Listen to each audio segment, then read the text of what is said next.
భారీ వర్షంతో హైదరాబాద్ అతలాకుతలం. ఎన్టీఆర్ మార్గంలో కుంగిన నాలా. వరంగల్ జిల్లాను ముంచెత్తిన కుండపోత వాన. ప్రమాదంలో చిక్కుకున్న రైతుల్ని రక్షించే ప్రయత్నాలు. మెదక్ జిల్లా జిన్నారంలో పొంగుతున్న వాగులు. కాల్వలో గల్లంతైన యువకుడి మృతదేహం లభ్యం. ఢిల్లీ చేరుకున్న ఏపీ సీఎం చంద్రబాబు. కేంద్ర మంత్రి అరుణ్ జైట్లీతో సమావేశం. యూరీ దాడిపై ఢిల్లీలో ఎన్ఎస్యుఐ నిరసన. పాక్ హైకమిషన్ ఎదుట ఆందోళన.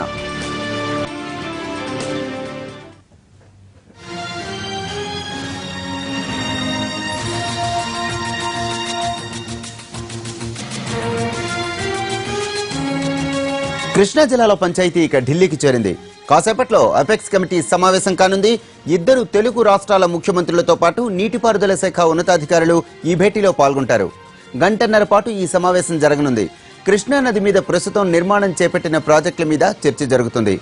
ఏపీ ప్రభుత్వం శ్రీశైలంలో తప్పుడు లెక్కలు చూపించి పోతిరెడ్డిపాడు ద్వారా నీరు తరలించుకుపోతోందని, టెలిమెట్రీ యంత్రాలు ఏర్పాటు చేసి నీటిని లెక్క కట్టాలని తెలంగాణ కేంద్రానికి ఫిర్యాదు చేసింది. పట్టిసీమ నుంచి గోదావరి నీటిని కృష్ణాకు తరలిస్తున్నందున కృష్ణా జిల్లాలో తెలంగాణకు వాటా ఇచ్చేలా ఏపీ సర్కారుపై ఒత్తిడి తేవాలని కోరింది. మరోవైపు పాలమూరు, డిండి ఎత్తిపోతలకు అనుమతులు లేవని ఏపీ ప్రభుత్వం వాదిస్తోంది. దీనిపై ఏపీ జలవనరుల శాఖ మంత్రి ఉమామహేశ్వరరావు కేంద్ర జల సంఘానికి లేఖ రాసినట్లు సమాచారం. కృష్ణానదిపై తెలంగాణ అక్రమ ప్రాజెక్టులు నిర్మిస్తోందని ఆరోపిస్తోంది ఏపీ.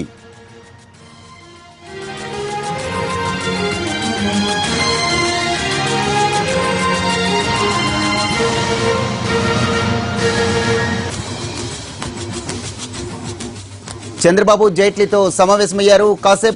కాసేపట్లో అపెక్స్ కమిటీ సమావేశం జరగనుంది. దీనికి సంబంధించిన మరింత సమాచారం మా ప్రతినిధి ప్రసాద్ అడిగి తెలుసుకుందాం. ప్రసాద్, చెప్పండి, జైట్లీతో చంద్రబాబు ఏ అంశాలు ప్రధానంగా చర్చించే అవకాశం కనిపిస్తుంది? కేంద్రం ఆర్థిక ప్యాకేజీ ప్రకటించిన తర్వాత ఆంధ్రప్రదేశ్ ముఖ్యమంత్రి ఎన్ చంద్రబాబు నాయుడు తొలిసారిగా కేంద్ర ఆర్థిక మంత్రిని కలుసుకున్నారు. ఈ సమావేశంలో ప్రధానంగా ఇచ్చిన ప్యాకేజీకి ధన్యవాదాలు తెలియజేయడంతో పాటు ప్రకటించిన ప్యాకేజీలో అనేక అంశాలకు చట్టబద్ధత కల్పించాల్సిన అవసరం ఉంది.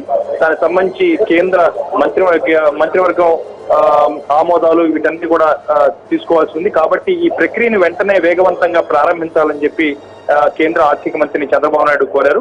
అదేవిధంగా రైల్వే జోను ఏర్పాటు విషయంలో కూడా ఉన్నటువంటి అనుమానాలను నివృత్తి చేసే విధంగా వెనువెంటనే చర్యలు తీసుకొని ఆ విశాఖ రైల్వే జోను ఏర్పాటు విషయంలో కూడా త్వరగా ఒక నిర్ణయం ప్రకటించాలని కూడా సీఎం విజ్ఞప్తి చేసినట్టుగా తెలుస్తుంది. తర్వాత ఇచ్చిన ప్యాకేజీలకు ధన్యవాదాలు తెలుపుతుంది. మరింత ఆర్థిక సహాయాన్ని రాష్ట్రానికి అందజేసే అంశాల గురించి ప్రసాద్, ఈ ప్యాకేజీ చట్టబద్ధతకు సంబంధించి ఏమైనా చర్చ జరిగిందా?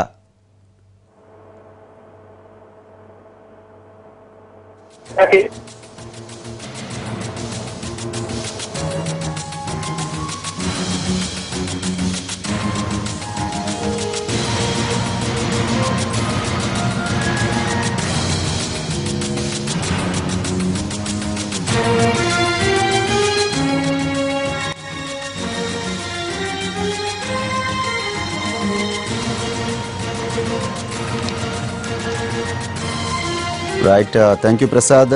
సాంకేతిక కారణాల వల్ల ఫోన్ ఇన్ కట్ అయింది.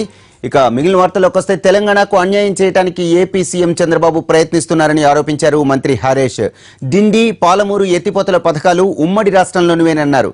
పొరుగు రాష్ట్రాలతో సఖ్యతగా ఉంటామన్న హరీష్, కేంద్రం రెండు రాష్ట్రాలకు న్యాయం చేస్తుందన్న నమ్మకం తమకుందన్నారు.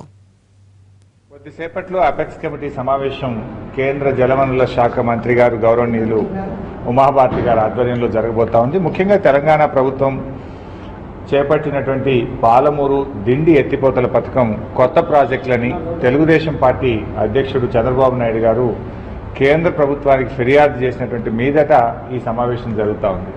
అంటే మొదటి నుంచి కూడా చంద్రబాబు నాయుడు గారు తెలంగాణ పట్ల వ్యతిరేకతను, ఎందుకంటే మహబూబ్ నగర్ జిల్లాను దత్తత తీసుకొని ఆనాటి రాష్ట్ర ముఖ్యమంత్రిగా మహబూబ్ నగర్ ప్రాజెక్టులను నిర్లక్ష్యం చేసింది ఇదే చంద్రబాబు నాయుడు గారు.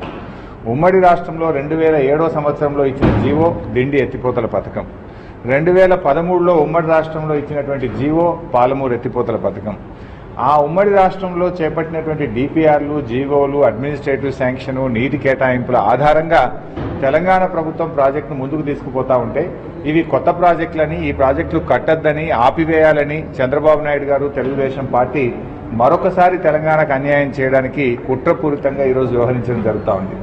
ఇది ముమ్మాటికి పాత ప్రాజెక్టేనని, మరి ఉమ్మడి రాష్ట్రంలోనే ఇచ్చిన జీవోలని, అంతేకాకుండా అన్ని రాజకీయ పార్టీలు కూడా మరి తమ ఎన్నికల మేనిఫెస్టోలో పాలమూరు పథకాన్ని పూర్తి చేస్తాము, జాతీయ ప్రాజెక్టుగా దిండి ప్రాజెక్టును గుర్తించాలని ఉమ్మడి రాష్ట్రంలోనే వీళ్ళందరూ కూడా చెప్పడం జరిగింది. సో అవన్నీ ఆధారాలతో సహా ఈరోజు కేంద్ర ప్రభుత్వం ముందు పెడతాం. ముఖ్యంగా పోతిరెడ్డిపాడు ప్రాజెక్టులో ఆంధ్రప్రదేశ్ ప్రభుత్వం ఎక్కువ నీటిని ఉపయోగిస్తూ ఉంది కనుక దాని మీద కూడా సాక్ష్యాధారాలతో సహా మరి వారి ముందు గట్టిగా పెట్టి జాయింట్ కమిటీలు పెట్టి ఏ రాష్ట్రమైనా తమకు కేటాయించిన నీటిని తప్ప ఎక్కువ వినియోగించకుండా తగిన ఆదేశాలు ఇవ్వాల్సిందిగా కూడా మేము ప్రభుత్వాన్ని కోరుతాం. మాకు నమ్మకం ఉంది, తప్పకుండా కేంద్ర ప్రభుత్వం రెండు రాష్ట్రాలకు న్యాయం చేస్తుందని చెప్పి విశ్వసిస్తాం.